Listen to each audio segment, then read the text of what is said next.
Assalamualaikum warahmatullahi wabarakatuh. Perkenalkan, nama lengkap saya Laurencia Mare Echana. Saya mahasiswa program studi manajemen Fakultas Ekonomi dan Bisnis Universitas Flores. Mata kuliah yang saya ambil adalah Sosiologi dan Politik dengan dosen pengampu Bapak Agustinus F. Pascalino Dadi, SM Hum. Pada video ini, saya akan memaparkan analisis masalah ekonomi, sosial, dan politik menggunakan perspektif teori dan materi perkuliahan sosiologi dan politik.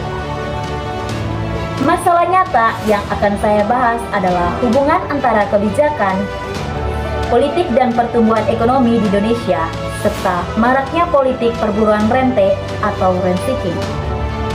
Kita dapat melihat bahwa pertumbuhan ekonomi di Indonesia belum berjalan merata.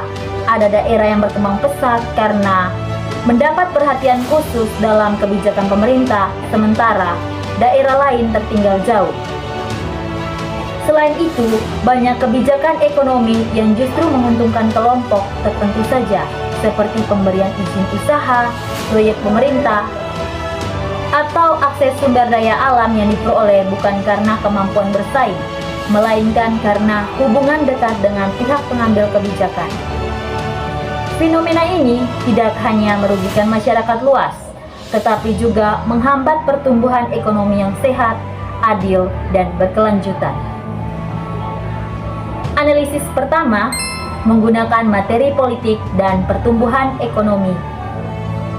Menurut materi perkuliahan, politik merupakan faktor penentu utama arah dan hasil pembangunan ekonomi. Kestabilan politik, kebijakan yang berpihak pada kepentingan rakyat, serta aturan hukum yang jelas dan tegas akan mendorong pertumbuhan ekonomi yang merata dan berkelanjutan. Sebaliknya, jika kehidupan politik diwarnai kepentingan kelompok penguasa semata, maka kebijakan ekonomi hanya akan menguntungkan segelintir orang dan menimbulkan ketimpangan. Di Indonesia sering terjadi perubahan arah kebijakan setiap kali pergantian kepemimpinan, sehingga perencanaan pembangunan tidak berjalan konsisten dan potensi pertumbuhan ekonomi tidak dapat dimaksimalkan dengan baik.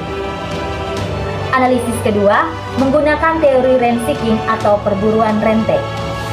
Teori ini menjelaskan upaya seseorang atau kelompok untuk memperoleh keuntungan pribadi, bukan dengan cara memproduksi barang atau jasa yang bernilai tambah, melainkan dengan memanfaatkan peraturan, kebijakan, atau kekuasaan politik.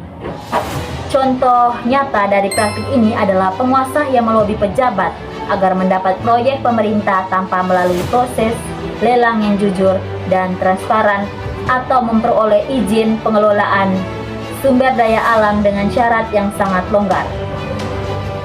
Aktivitas seperti ini sama sekali tidak menambah nilai ekonomi bagi masyarakat, justru membebani rakyat dan merusak iklim persaingan usaha yang sehat.